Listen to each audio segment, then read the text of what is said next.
प्रयागराज की पवित्र भूमि में जहां एक दिशा से मां गंगा, दूसरी दिशा से मां यमुना और इन दोनों पवित्र नदियों के मध्य मां सरस्वती का संगम होता है, वहां प्रणवाक्षर ओम की आकृति का स्वरूप धारण करने वाला स्थान है, जिसके पूर्व दिशा में वैदिक काल में प्रतिष्ठानपुरी नाम से प्रसिद्ध स्थान था, जहां वर्तमान समय में उल्टा किला स्थित है।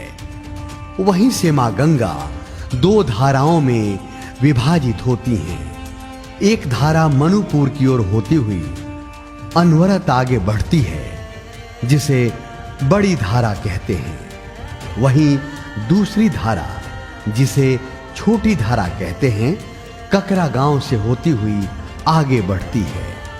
इस धारा के तट पर स्थित है माता ऐन्द्री मंदिर और ऋषि दुर्वासा का आश्रम। महर्षि दुर्वासा के इस आश्रम के बारे में एक कथा वर्णित है कि द्वापर युग में भगवान विष्णु के अवतार श्री कृष्ण जब कंस का वध करने के बाद द्वारकाधीश बने, उस समय दुर्वासा ऋषि द्वारका नगरी के पास आश्रम बनाकर रहते थे। एक दिन श्री कृष्ण के मन में एक लीला करने का भाव जगा। तब श्री कृष्ण देवी रुक्मणी के साथ रथ हाँकते हुए ऋषि दुर्वासा के पास उनके आश्रम पहुंचे और महल में चलकर रहने का आग्रह किया। दुर्वासा ऋषि ने श्री कृष्ण के सामने एक शर्त रखी कि मैं उस रथ पर जाऊंगा जिसे घोड़े नहीं खींचेंगे, अपितु तुम और तुम्हारी पटरानी रुक्मणी खींचेंगी। श्री कृष्ण और रुक्मणी ने रथ को खींचना शुरू किया और खींचते खींचते द्वारकापुरी पहुंच गए। श्री कृष्ण ने दुर्वासा ऋषि को अपने सिंहासन पर बैठाया और उनका उचित आदर सम्मान किया। उनके लिए 56 भोग तैयार करवाए, लेकिन दुर्वासा ऋषि ने सभी भोग खाने से मना कर दिया और श्री कृष्ण से खीर बनवाने के लिए कहा। खीर तैयार होने के बाद श्री कृष्ण ने दुर्वासा ऋषि से भोग लगाने के लिए विनती की। उन्होंने थोड़ी सी खीर को भोग लगाया और बची हुई खीर श्री कृष्ण को खाने के लिए कहा। श्री कृष्ण ने थोड़ी सी खीर को चख लिया। उसके बाद दुर्वासा ऋषि ने श्री कृष्ण को बची हुई खीर का लेप अपने संपूर्ण शरीर पर लगाने की आज्ञा दी। श्री कृष्ण ने उनकी आज्ञा को स्वीकार कर खीर को अपने पूरे शरीर पर लगा लिया। दुर्वासा ऋषि बहुत प्रसन्न हुए और श्री कृष्ण को आशीर्वाद दिया। मैं तुम्हारी सेवा भाव से बहुत खुश हूं। इस खीर को पूरे शरीर पर लगाने के कारण तुम्हारा शरीर वज्र के समान हो गया है।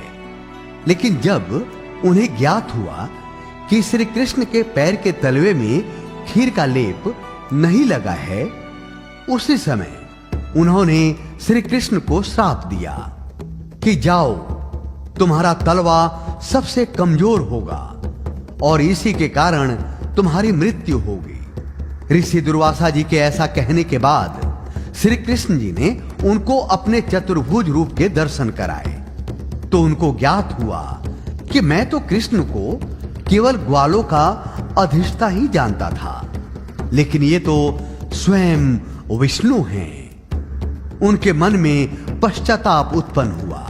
द्वारिका से वे सीधे अपने गुरु ऋषि भारद्वाज के पास प्रयाग पहुंचे। गुरु जी को सब बातें बताई। ऋषि भारद्वाज जी ने ध्यान लगाकर भगवान विष्णु जी की सब माया जान ली।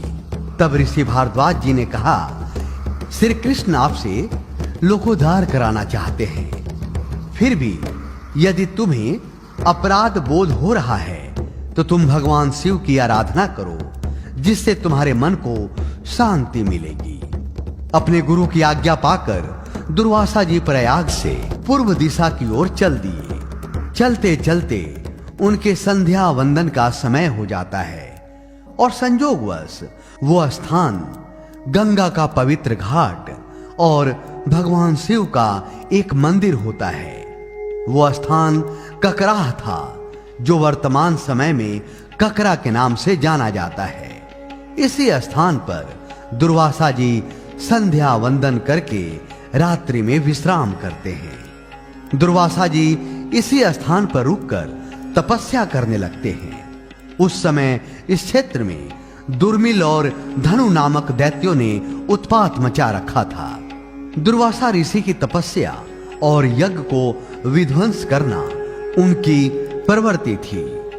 एक दिन ऋषि भारद्वाज अपने शिष्य दुर्वासा जी से मिलने के लिए पूर्व दिशा की ओर चलने लगते हैं और इसी स्थान पर आकर अपने शिष्य से मिलते हैं। ऋषि दुर्वासा जी अपनी तपस्या और यज्ञ के पूर्ण होने में आ रहे व्यवधान के विषय में अपने गुरु भारद्वाज जी को बताते हैं। तब ऋषि भारद्वाज देवराज इंद्र का स्मरण करते हैं। देवराज इंद्र प्रकट होते हैं। यज्ञ और धार्मिक अनुष्ठान में व्यवधान की बात जानकर देवराज इंद्र के मन में क्रोध की अग्नि उत्पन्न होती है। क्रोधाग्नि से उनके नेत्रों से मां शक्ति ऐन्द्री का प्रादुर्भाव होता है। मां ऐन्द्री धनु और दुर्मिल नाम के दोनों दैत्यों का संहार करती हैं। इसी स्थान पर भगवान शिव दुर्वासा जी को साक्षात दर्शन देते हैं।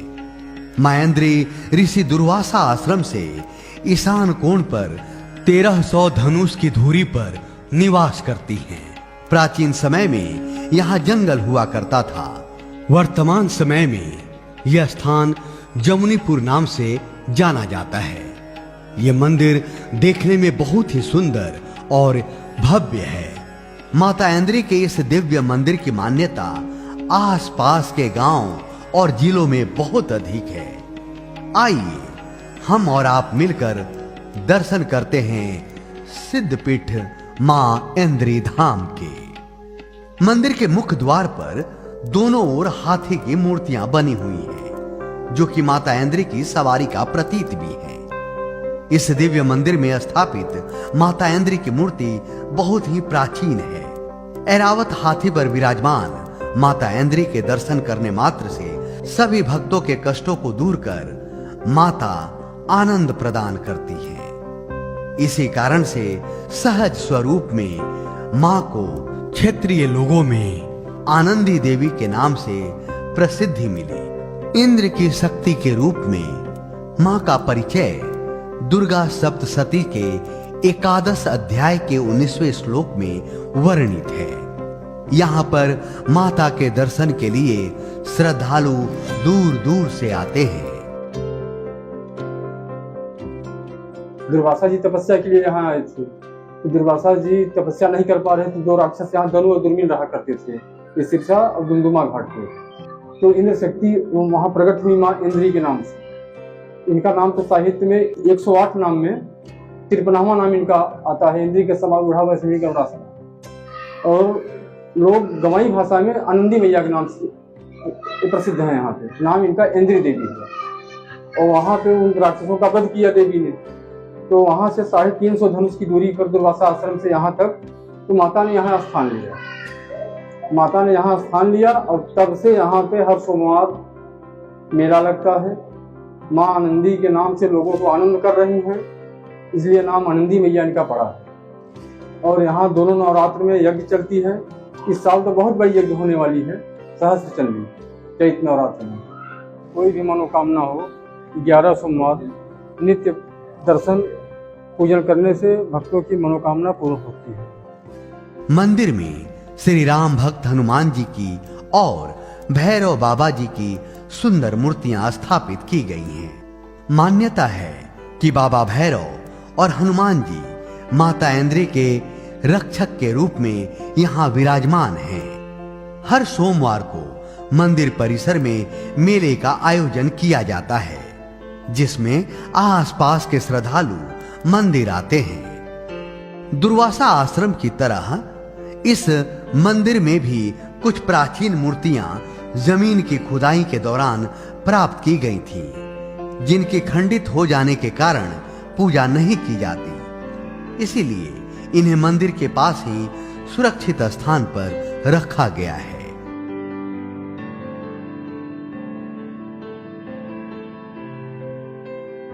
मायेंद्री मंदिर के ठीक सामने ही एक शिव मंदिर बना हुआ है। आइए आपको इसके भी दर्शन कराते हैं। मंदिर परिसर में प्रवेश करते ही शनि देव जी विराजमान हैं। थोड़ा आगे चलकर देवों के देव महादेव विराजमान हैं। आज यहाँ शिव भक्त रुद्राभिषेक कर रहे हैं। सिद्धपीठ मायेंद्री धाम जमुनीपुर में हर वर्ष सतचंडी यज्ञ का आयोजन किया जाता है, जिससे मायेंद्री देवी की कृपा क्षेत्र के लोगों में सदैव बनी रहती है। इस वीडियो में जो जानकारी हम आपके साथ शेयर कर रहे हैं, वो जानकारी मंदिर के पुजारी और उनके द्वारा दी गई मायेंद्री चालीसा पुस्तक से ली गई है। फिर भी अगर हमसे कोई त्रुटि हो गई हो तो उसके लिए हमें क्षमा कीजिए।